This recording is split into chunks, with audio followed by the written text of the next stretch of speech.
тамашалап отырған барша телетамашагерлерімізге кеш қайырлы болсын дейміз. Ассалаумағалейкум. Расын айтқанда көрсетудің нөбеттегі саны және эфирде. Көрсетуіміздің бүгінгі қаһарманың сіз хамде біз жүдә жақсы танимыз. Өзбекстанға қызмет көрсеткен Қарақалпақстан халық артисті бүгін студиямыздың ажайып мейманы. Жеңісбек, студиямызға қош келіпсіз. Ассалаумағалейкум. Жеңісбек, кейфиятлар қай дәрежеде? Кейфиятлар 100 болып тұрды. Демек, жоғары дәрежеде. Әлбетте. Бүгін расын айтқанда Жойба артикарында сізді студиямызға мейман еткенбіз, һәм әлбетте сұрауларымызға анық жауаплар аламыз деген үміттеміз. Харекет етемен енді. Расын айтқанда деген көрсетудің атының өзі бір адамды қорқытады екен да. Әлбетте, тыңлаушыларымыз да бізге сұраулар жоллап, сұрауларға жауап алса болады. Бұның үшін Telegram тармағы бойлап номеріміз бар. 391-1004 номеріне сұраулар болса, Жеңісбек Пиязовқа арналған сұрауларыңыз болса, беймәлел бізге жоласаңыз болады. Сағат 18:00-ге шекем біргелікте эфир уақытында сұрауларға жауап алуға харекет етеміз. Һәм ең дәслепкі сұрауымды өзім бермекшімен. Опера жөнелісінде көпшілік айтады, сол опера жөнелісінде қосық атқару оншелік қиын емес. Мысалы үшін бір опера атқарса, бір дауысқа салып айтуға болады деп. Бұл дұрыс па? Оншелік қиын емес. Ұлма қиын емес қой опера айту деген. Не ол? Десе болды, сонымен опера айтылып кете береді. Рас айтқанда енді осы тарауда мысалы 10 жылдан бері оқып атқан болсам, 10 жылдан бері 2 академия, консерватория, магистр, одан басқа колледж, бакалавр бітірген болсам, елге дейін ақырына жете алмайды. Әр оқуға барған уақытымызда өзіне жарасықлы қиыншылықтар пайда болады. Ақырғы барғанымыз Италияға барғанда үлкен және білімдер алып, содан тысқары үлкен фестивальдарға қатынасып. Әлбетте бұл операны көпшілік ойлайды ең үлкен жанр, қосықлар әлеміндегі бұны ана-мынау адам айта алмайды. Соның үшін ойлайман ең күші жеткен адам, таланты бар адам, дауысы бар адам айта алады тек қана. Соның үшін оны ешқашан не дейді, жеңіл жанр деп айта алмаймыз. Егер жеңіл ғо, айтамыз ғо дейтіғым болса, мейлі өзің үйінде сынап көрсін, барып айтып көрсін. Егер ол мысалы 40 минут деп бақырып берсе, 40 минуттан кейін ертеңіне және айталса деген сұрауда. Себебі кеше жақында біздердің концертімізде Шүкірулла Исраилев қызықшы қатынасты. Сол бірінші күн келіп, менімен дуэт айтып, репетиция қылып отқан уақытымызда зор айтты. Деп біздердің ана Италиядан келген маэстролар мақтап, даусыңыз зор екен деп еді. Ертеңіне телефон звонок еттім. Шүкіруллаға қаяқтасыз, репетиция басталды ғой десем, Жеңісбек, тамағым кәсәл болып қалды. Доктордан келдім дейді. Концерт күнім сондай болып келді. Бір опера айтаман деп, бір апта ауыр жүрді тамақ. Екінші мәрте айту, демек шамасы да келмей қалған, екінші мәрте атқарған. Енді және бір сұрау бермекшімен, айрым уақытлары сол музыкантлар менен қоңсы болған адамлар, һәм опера атқарушылар мен қоңсы болған адамлар көп шағым етеді, тыншылық жоқ, ұйқы бермеді деп. Сіздің қоңсыларыңыз мен мөнәсебетіңіз қандай бұл барыста? Қоңсыларым менен мөнәсебетім жүдә зор. Подъездімізде 10 адам жасайтын болса, қазір тек қана 2 адам жасайды менен басқа. Қалған бәрі кетіп қалды. Жоғарымда бір қонсым бар еді, Шықырат аға деген. Ол кетіп қалды. Төменінде бар еді, Тақыр ака деген. Олам кетіп қалды. Сосын бұған сіздің қатынасыңыз жоқ. Бұған менің қатынасым жоқ. Расын айтқанда. Жүдә жақсы, жаңа ғана сол концерт шөкімдестіріп, жақында концертіңізді бергеніңізден хабарымыз бар. Һәм бүткіл дүния жүзіндегі сол опера жөнелісін жақсы көретұғын, қадірлейтұғын, сондай белгілі инсанлар, һәмде халықаралық инсанлардың бәрі келді да, дүния жүзіндегі. Міне, сол концертті шөкімдестіру үшін қанша уақыт сарпылағансыз? Һәмде бір концерт давамында неше қосық атқарып шықтыңыз? Концертке өткен 2018 жылда барған болсақ Италияға. Содан бері харекетінде жүрміз, себебі концертіміздің әр бір қосығы, әр бір ариясы не дейді, жаңа, мен үшін жаңа болды. репертуарыма өзгерді. Сол жақта алған білімлерімізді Ташкентке келіп, бұл Исабат концерт дейді ғой. Сондай концерт қылып бердік. Және халқымыз естіпеген қосыларды алып келдік. Соның үшінна үлкен жаңалықтар мені күтіп алды. Бәршесі. Жүде жақсы. Жеңісбек, қазір сіздің атқаруыңыздағы «Верни мне музыку» қосын бір келте тыңласақ та, соң соhбетімізді давам еттірсек.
Ассаламу алейкум, Жеңісбек, жұмыстарыңызға табыстар тілеймін. Сұрауым, фальш нота концертіңізге бара алмадық. Бұл концертті қашан һәм қалай көрсек болады? Алдынан рахмет, Нүкістен Сапарбайды.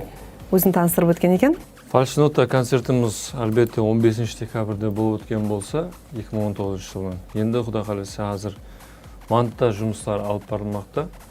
Соның үшін аз-маз күтсе, январь, я болмаса февраль айында қойып береміз. Кейін оны YouTube каналымызда жайластырамыз. Әлбетте содан кейін бәршес интернет арқылы, телевидение арқылы көре берсе болады.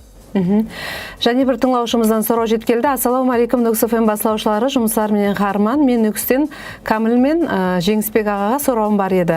Әуелен бар, ассаламу алейкум, Жеңісбек аға. Қалайсыз, денсаулықтарыңыз жақсы ма? Келатырған Отан қорғаушылар күні мен үшін жүректен құттықтаймын. Сізге сұрауым, не үшін Нүкісте концерт бермейсіз? Біз барған болар едік, берсеңіз. Ташкент қаласында концертлеріңізге бара алмаймыз деп SMS хабарын жұмақлапты. Енді Ташкент қаласына барған жақсы, выгодно оқылады да, ол үшін егер мен Нүкісте беретін болсам концерт. Енді режимімізде бар, осы жыл Құда қаласа март, май айына ма беру ниетіміз бар. Ең басысы концерттің мысалы жақсы өту бірінші нәубетте. Біздер сол алған ең жоғарыдағы бәлен нүкте точкадан өтіп кетуіміз керек, яғни түспеуіміз керек. Соның үшін халықтың қалай ойлап отырғаны, мысалы оркестрмен келмей бір өзім келіп концерт беретін болсам, олар менен үлкен оркестрді күтеді. Қарапастаннан кейін олар сондай дәрежеде жақсы жанлы ауаздағы әмме инструментлерді күтеді. Әлбетте. Ал біздер оны алып келу үшін 40 адам. Оның келу, кету, поезд билетінің өзі. Онан тысқары Олардың уақыты да болу керек. мейманханасы, гостиницасы, олардың жеп ішуі, әммесі айналып келгенде пұлға тақалады. Әлбетте. Ол енді пұлды шығарып алу үшін халықтан біздер билеттің бағасын кемінде 500 мың қылмыз керек болады. 500 мың қылып қоятын болса концерт бағасын. Ең жаңағы Жеңісбек Пиясовтың фанатыман деген адамым кірмейтін шығар деп ойлаймын 500 мыңға. Себебі ол біздер үшін, нөкс үшін үлкен қымбат болып кетеді. Соның үшін біздер қазір ойлап жатқанымыз тамаша көйлер үшін қымбат болып кетпесін билет. Біздер үшін ол жақсы болып келсін. Әлбетте. Соның үшін қазір ойлап жатқанымыз үлкен бір жақсы спонсор тауып, Нүкіс қаласында концерт беріп, керек болса сол қазір Мойнақ қаласында да концерт беру режимімізде бар. Жүде жақсы. Осы орында сізге сұраумен мұражат етпекшімен, әрбір табысқа еріскен, жетіскенлікке еріскен ер адамның артында күшлі хаял тұрады деген пікір бар да? Сіздің өміріңіздегі сол адам, сол инсан кім? Сол кім деп сіз өзіңіз сұрап отырсыз ба, я тамаша көйлердің артынан ба? Бұл сұрауды алдын ала дүзіп қойған едіңіз, жасырмаймын. Құрлиман Төлемұратова, халқымыз жақсы білетұғын, қосықшы. Мен ұстазында оқыған Базарбай Надировты. Әлбетте, Құрлиман Төлемұратова әйелім егер мен Италияға жібермегенде, я осы жерде болуым керек, болмаса кетіп қаламан, тақеташқа десе, онда мен қалатын ем ғой. Соның үшін де әлбетте біздердің тарауымызды түсінеді оған. Сонымен бір қатарда сол істеп отқан минетіміздің жақсы, жаман екенін бәрін үйде анализ қылып тұратығын адам бәрібір әйеліміз, сонымен қатарда ата-анамыз бәршесінен хабардар, қайқа баратсыз, неге баратсыз деген сұрауларменен күн тәртібін дүзіп береді. Сол әлбетте, соның үшін ойлаймын, ол гәп рас. Және бір сұрау өрмекшімен, олай болса, біз Құрлиман Төлемұратованы Қарақалпақ эстрадасы қосықшы сыпатында жүда жақсы танимыз. Енді бірақ сіз бенен бірге шаңырақ құрғалы бері сахнада оншелі көрінбейді. Бұған кім айыплы? Оған сіз айыплысыз. Құрлиман енді өзі... Мүмкін мен сахнаға шығып атырпан, сіз үйде отырың деп сіз оған қарсылық көрсетесіз бе? Сахнаға шығаман деп отқан уақытта не дейді, екі қабат болып қала береді да. Содан кейін сахнаға шыға алмай қала береді. Мысалы, үш баланы бағуым аңсат емес. Себебі мен өзім көп түзде жүремін. Мысалы, бүгін әзір Нөкісте болсам, ертең Ташкентте, арғы күні және бір жаққа. Соның үшін енді оны балалар үлкейіп, өздері жақсы есін жинап алғаннан кейін, мен ойлаймын, Құрлиманның жақсы болып қосқыларын шығарып бастайды. Енді ортада үзіліс болуы мүмкін әлбетте, бірақ бәрі-бірім қазірім істеп атырыпты. Енді Қарақалпақстанға келіп, концерттерге шығып бастаса, кейін Өзбекстанға келіп шығады. Соның үшін екеуміз екі жақта болмау үшін Ташкентте мен қасымда, болмаса келіп концертлерге шығып кет, Қарақалпақстанда болса да көрініп тұр десем, енді ол бәрібір балалармен шығуы. Бала тәрбиясы менен бәнд болып атыр. Жүда жақсы, әлбетте, перзентлеріңіз де сол қолға ілініп, үлкейіп кеткеннен соң, және де сахналарымызда көреміз деген ықыласпенділердің жақсы үмітлері бар. Бірақ кеше жақында концертімізде, фальшнота концертімізде Құрлиман Төлемұратова менен, әйелімменен дуэт айтып шықтым. Енді концерт шыққан уақытта үлкен сахнаға шықты да, енді Халқар достығы сарайына. Ойлаймын, енді жаңағы талантыменен үйде отыра берсе де болмайтын шығар. Әлбетте. Енді сізге жақын инсан болған және бір инсан хақында сізден сұрамақшымын. Абат Қалиев уақытында сіздің ұстазыңыз, һәм уақытында сіздің сыртыңыздан құлпырып кетіп, бір шығармаларды ерлататын болған. Енді ұстазыңыздан жылына неше мәрте хабар алып тұрасыз? Байрамда құттықтап тұрасыз ба? Ұстазбенен мұнасибетіңіз қандай? Енді ол маған һәм дос, һәм ұстаз, көп өзінің білімлерін аямайды, өмір жолында да. Соның үшін мен звонок етпесем, Абат аға звонок етеді. Абат аға звонок етпесем, мен звонок етемін. Айына меніңше кемінде 20-30 рет telefonlasатын чагыбыз деп ойлоймун. Демек, байланысып тұрасыз һәм уақытта. Жүдө жақсы. Хәзер сіздің атқаруыңыздағы және бір ажайып постты тыңласақ та, соң соhbetimizni davom ettirsek.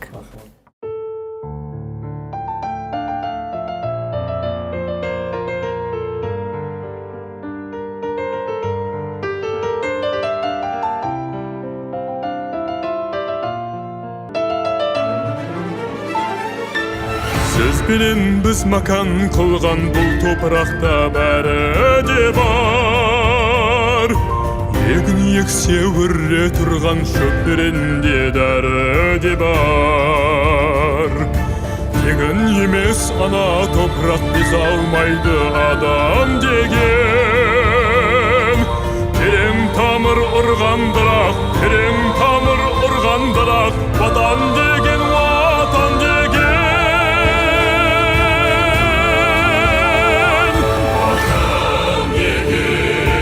Кіндіктен қан тамған жер, ватан деген. Ата-макан туған жер, ватан деген. Сіз бенен біз макан қылған қара қалпағыстан бол. Ватан деген. Кіндіктен қан тамған жер, ватан деген. Ата-макан туған жер, ватан деген. Сіз бенен біз макан қылған қара қалпағыстан бол.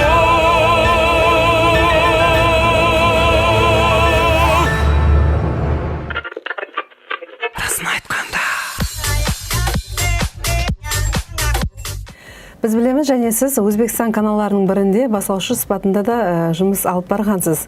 Бірақ не үшін кейінгі уақытлар көрінбей қалдыңыз? Енді басылаушылық менің кәсібім емес қой. Мен ол үшін оқымадым. Айттым мы бағана сол не 10 жылдан бері оқып кеткен болса мектептен кейін. Бәршесі опера жөнелісі бойынша, өзімнің профессиям бойынша не затқа ерсем бәрі осы не дейді, операның арқасында болып жатырды. Бір көрсетуге бардым. Көрсетуге барған уақытында мен өзімнің хәзілдерім бар ғой кәдімгі. Сондай хәзілдесіп, жақсы отырып,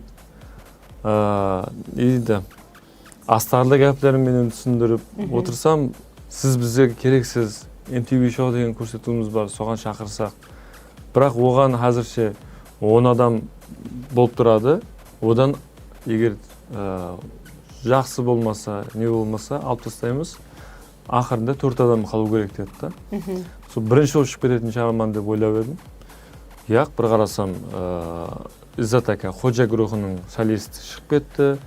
Одан кейін Батыр ака шығып кетті. Бір КВНнің балалары бар еді, олар шығып кетті. Ақырында мен қалып қойдым да. Міршакарымен, Өткер акамен. Олар сол столда отыратын болса, мен түргеп тұратын едім ғой. Сол жерде мен қалып кеттім. Кейін мен де айттым, мен тарауым бұл емес. Тастанға түсіндіріп, ақыры Италияға оқуға кіріп, сол жақта оқуымды давам еттіріп, естіген болсаңыз, Ла Скала театрында опера айтуға миясары болдым.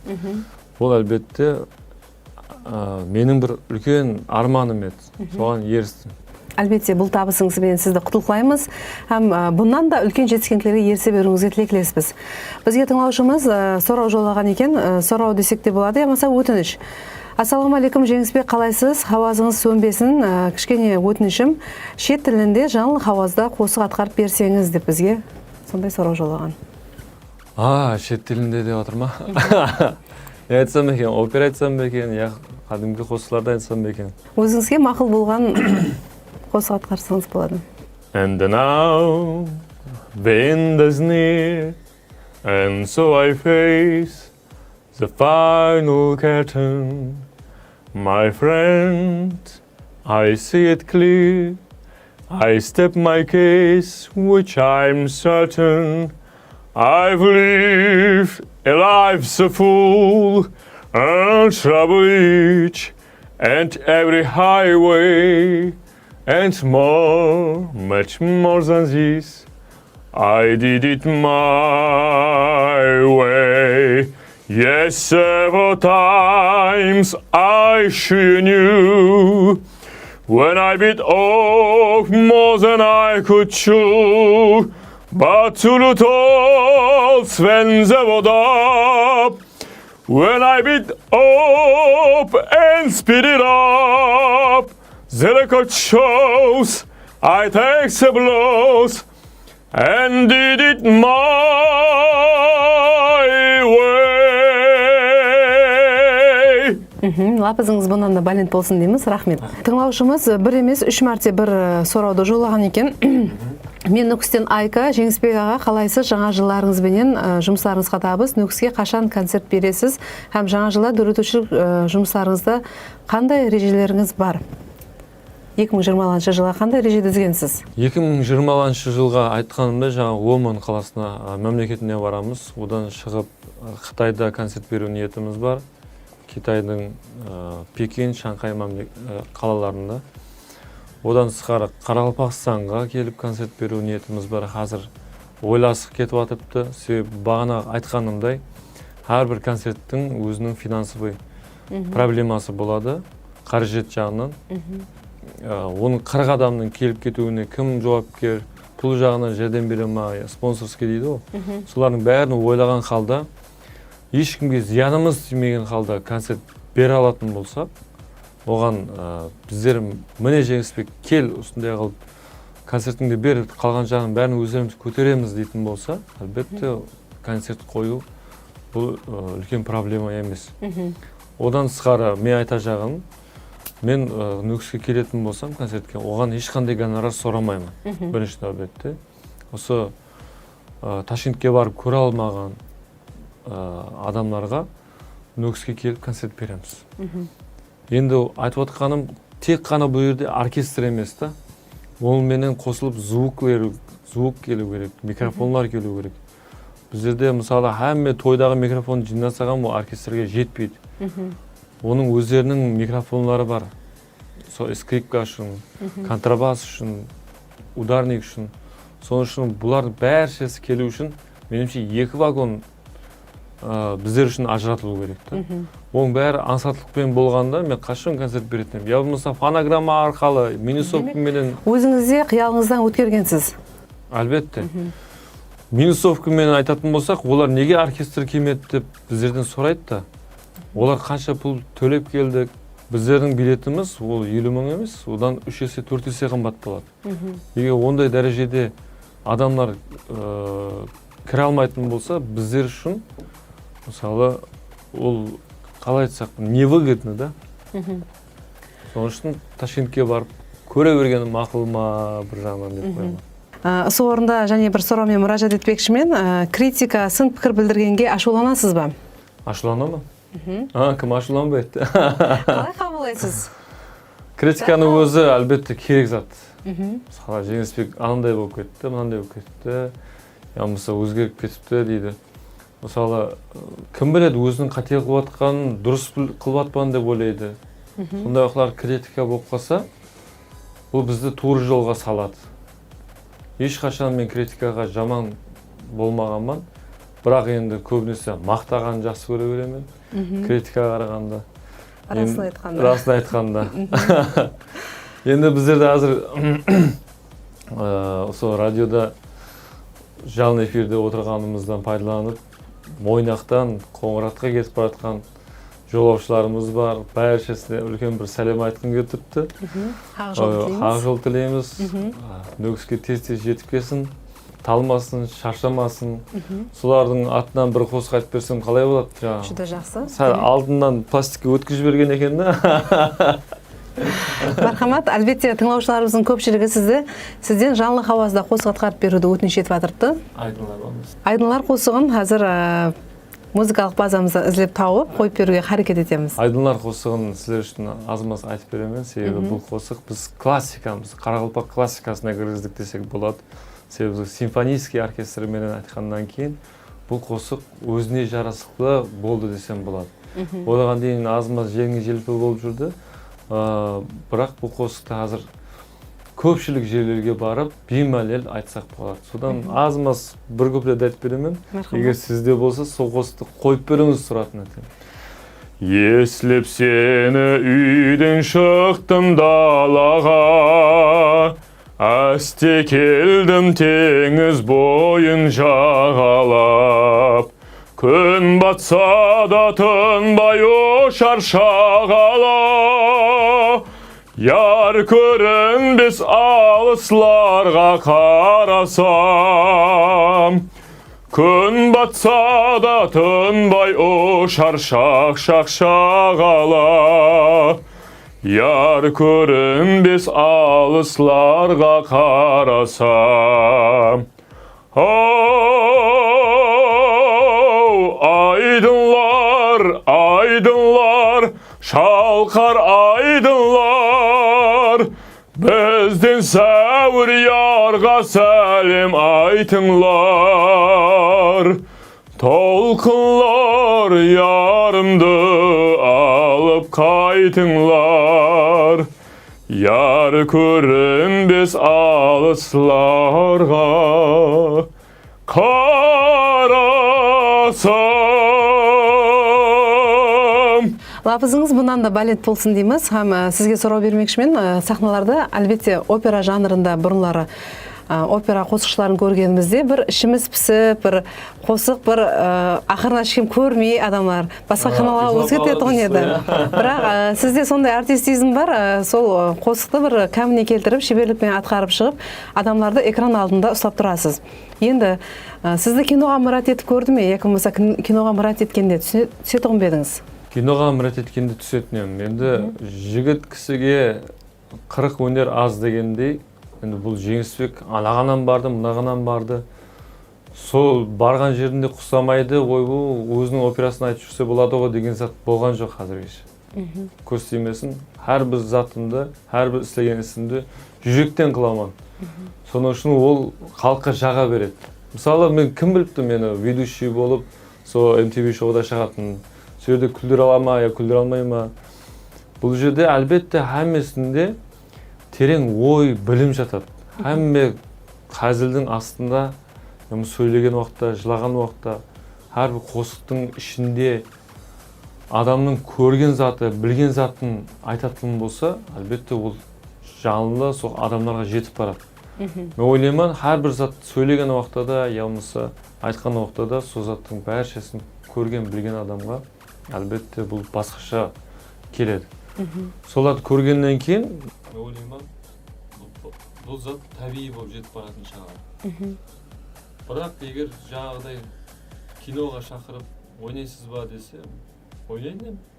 Әзірше міне 2 киноға түстім. Олам болса жаңа жыл кинолары. Кеше жақында Жиза драма деген Рустам Сагдиевтің музыкалы киносында ойнап шықтым.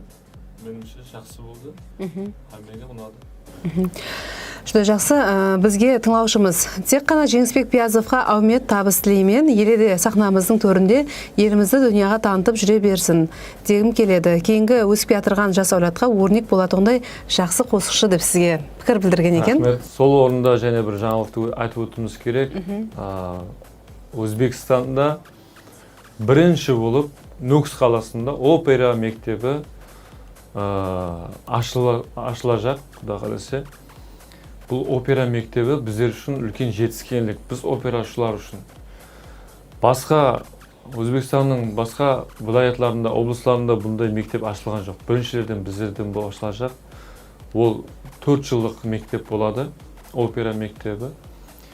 Бұған президентіміз тарапынан ұсыныс болып, әлбетте жастарға опера мектебін, опера сырларын үйрету, оларды асықпай. Мысалы, колледжіміз 2 жылдық болып қалған болса, 2 жылда көп зат үйрету қиын. Соның үшін мектепте 4 жыл давамында өзіне керектілі болған білімдерді алып шығып кете алады бала. Бірінші нәубетте сол опера постановкасы, оның дем алуы, дем шығаруы, һәм дауысты жөнелісін тура бақылай білуі әлбетте 2 жыл ішінде алып кету қиын. Соның үшін опера мектебі 4 жылдық болады. Оған Ташкенттен, Россиядан, Италиядан, Германиядан сол үлкен профессор мұғалімдерді алып келіп, осы жерде балаларды оқыту ниетіміз бар. Бұл егер Құда қаласа әмелге асып, осы мектеп ашылатын болса, ол мектепті бітірген адам тек қана опера айтып қалмастан эстрада жөнесінде де арқайын айта алады. Өзінің қосыларын фонограммасыз айта алатұғын болып шығады. Бұл әлбетте өзіміздің мәдениетімізға болған үлкен плюс. Одан шығып болып басы да болуы мүмкін, мақам айтуы да мүмкін. Себебі мақамшылар операға барып распевкалар қылады.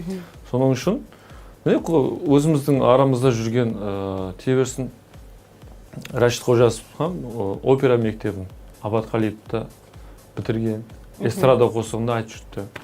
Арслан бар, Шырас Тұрсынбаев, көпшілік қосықларымыз, Мираддинді алайық мысалы, диджей Миран. Ол да менің ұстазыма барып, вокал сабақларын алған.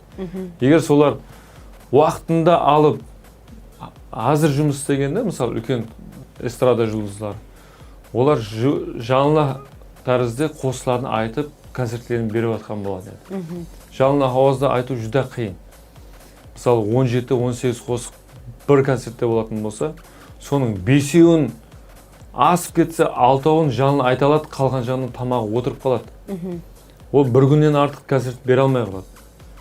Ал егер опера мектебінен өздерінің жаңағы диханияларын, техникаларын үйреніп шықса, ол қалеген уақытта айтып бере алады. 3 сағат бола ма, 4 сағат бола ма. Міне, сол қосшылық бойынша сұрау жеткелген. Ассалаумағалейкум Ноксофы, менің Жеңісбекке өтінішім. Менің 3 жасар ұлым бар. Сіздің отан қосыңызды жақсы көріп естеді. Һәм сол қосықты беріліп айтады. Болар бала 5 жасынан дегенде, егер баламды операға деген таланты болса, шәкіртлікке аласыз ба деп? Сондай талантлы жігітлеріміз, балаларымыз бар. Оларды қалай шәкіртлікке алмаймыз? Егер жақсы талантлы, қосықшы, олар үшін әлбетте бой, енді 3 жасар баланы аз білмейміз ғой. Менің ойлайман опера айтатын адам егер сахнаға шығаман дейтін болса, 1,75-тен үлкен болу керек бойы. Бірінші нәубетте. Көпшілік балаларымыз жас кезінде жақсы айтады, кейіннен айта алмай қалады. Переходный возрасттан кейін. Бой өспей қалады болмаса. Бұлардың бәрі әлбетте өзінің карьерасын тәсір етеді. Соның үшін ондай затларды мен ойлайман, сол 16-17 жасынан кейін анықлау керек деп ойлаймын. Соның ішінде біздердің жаңағы ашыла жақ мектебіміз 8-ші класстан басталады, 8, 9, 10, 11. 4 жыл давамында. Олардың ішінен ең жақсыларын таңдап алып, сол консерватория, Италияларға барып оқуына, жұмыс істеуіне шарат жаратып береміз. Демек, демде көзді ашып жұмғанша уақытымыз өтіп кетті. Уақытымыздың қалай өткенді сезбей қалдық. Осы орында тыңлаушыларымызға, сіздің ықылас-тілектеріңізге тілектеріңіз болса, мархамат. Әлбетте, бірінші нәубетте кіріп келген жаңа жыл мүбәрек болсын. Сонымен бір қатарда осы жыл 20-20 деген нөмер келіп тұрды ғой.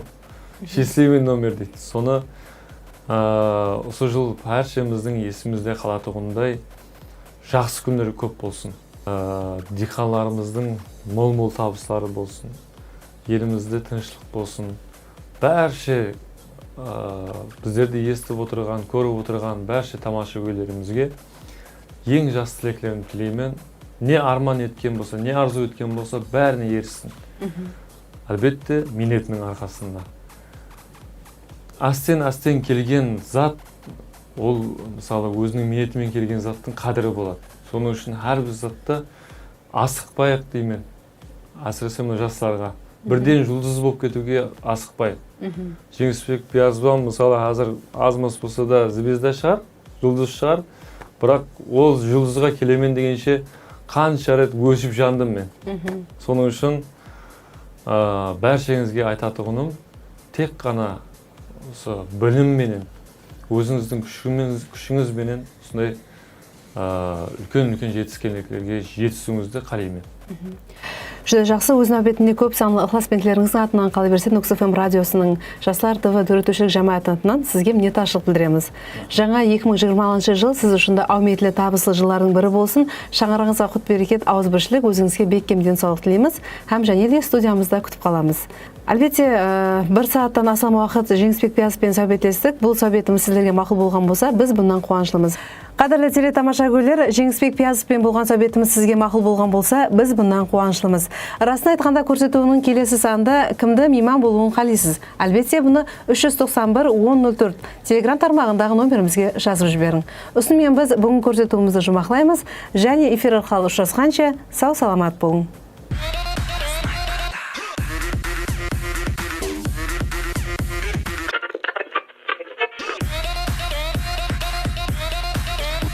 Night